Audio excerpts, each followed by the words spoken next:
Czajnikowy.pl. Dobra herbata. Goździki to wysuszone pąki nierozwiniętych kwiatów goździkowca, czyli drzewa, na którym właśnie goździki rosną. Znamy je jako przyprawę do różnych potraw, do mięs, do kompotów, ale również jest to ceniony dodatek do herbaty, zwłaszcza w Indiach, gdzie jest nieodzownym składnikiem narodowej herbaty chai masala. Popularność goździka w Azji wiąże się głównie z jego właściwościami prozdrowotnymi. Zarówno w medycynie chińskiej, jak i w ajurwedyjskiej doceniano nie tylko jego właściwości bakteriobójcze i przeciwbólowe, ale również zdolność rozgrzewania układu pokarmowego. Stąd nie tylko był spożywany, ale również olejek goździkowy był wcierany w okolice brzucha, co sprzyjało trawieniu i rozgrzewało wszystkie organy wewnętrzne. Przeciwbólowe właściwości goździka znano również w Europie, ponieważ tutaj służył często w stomatologii do łagodzenia bólu zęba. Kiedy bolał nas ząb, wystarczyło rozgryźć goździk w tym miejscu, albo do pustego zęba wręcz wprowadzano olejek goździkowy.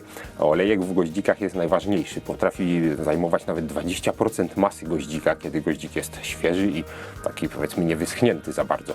Sama uprawa goździka jest prosta. Tutaj się po prostu zrywa te nierozwinięte pączki i suszy na słońcu, po czym można je pakować. Ważne jest tylko właśnie, żeby to suszenie przerwać w odpowiednim momencie, żeby goździk miał jeszcze te olejki w środku. Ciekawostką jest to, że w Chinach goździk trzeba było rozgryzać i rzuć, cały czas mieć go w ustach w czasie audiencji u cesarza, ponieważ do cesarza nie mógł dojść oddech śmierdzący wszystkich, którzy się do niego wpraszali na audiencję. Stąd obowiązkowo, koniecznie trzeba było mieć w ustach goździki. Stąd również rola goździka jako odświeżacza do oddechu przeniosła się do Europy. Kiedy goździki do Europy dotarły wraz z arabskimi kupcami, były owiane tajemnicą. I oczywiście, jak każda bardzo droga przyprawa gdzieś ze wschodu, od razu przypisano im zdolności leczenia wszelkich chorób, zwłaszcza dżumy. No i oczywiście zdolności afrodyzjaków, ponieważ każda rzadka przyprawa była od razu afrodyzjakiem. Nieważne, czy naprawdę tak działała, czy nie, była droga, więc była afrodyzjakiem. Sami arabscy kupcy nie chcieli zdradzić, skąd pochodzą goździki, przez co były owiane wielką tajemnicą. Każdy, kto pytał, zawsze dostawał inną wiadomość. Nie wiedziano nawet, jaka to jest część rośliny i skąd pochodzi. A goździki pochodzą z wysp korzennych.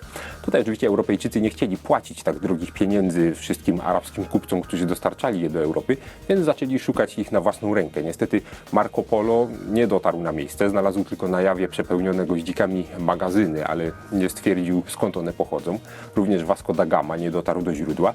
I dopiero konfiskador hiszpański, który rozbił się statkiem w okolicach Wysp Korzennych, on pierwszy stwierdził zupełnie przypadkiem, że znalazł miejsce, skąd pochodzą goździki. No i tutaj te wyspy od razu zaczęły być bardzo pożądane przez wszystkich, którzy zajmowali się kolonialną działalnością i handlem z koloniami, więc miały różne przygody, perypetie. Ostatecznie Holendrzy położyli na nich ręce i oni zdominowali i zmonopolizowali handel goździkami w Europie. Bardzo się to nie spodobało Francuzom, którzy nie wiedzieć dlaczego w XVIII wieku wycofali z użycia wszelkie importowane przyprawy poza goździkami i pieprzem.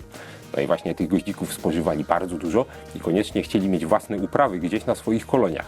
Nie wiedzieli jednak, jak się za to wziąć, więc wysłano szpiega, który był misjonarzem, piratem jednocześnie i przebierańcem, ponieważ przebrał się za inwalidę, kalekę. I on, używając licznych podstępów i kłamstw, dotarł wreszcie na Wyspy Korzenne i ukradł kilka sadzonek drzew goździkowych. Te z kolei doprowadził na wyspę Mauritius i Reunion, gdzie próbowano założyć plantację, ale niestety drzewo goździkowe potrzebuje 20 lat, zanim zacznie owocować i zanim będzie można zbierać plony. No i oczywiście 5 drzewek to wciąż nie jest plantacja. No więc różne rzeczy później się działy.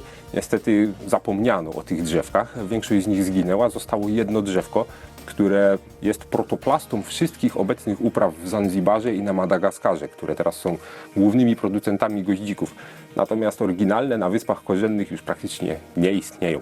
Stąd można powiedzieć, że każdy goździk, jaki kupimy w sklepie, do jakiego mamy dostęp, pochodzi oryginalnie od jednego drzewa.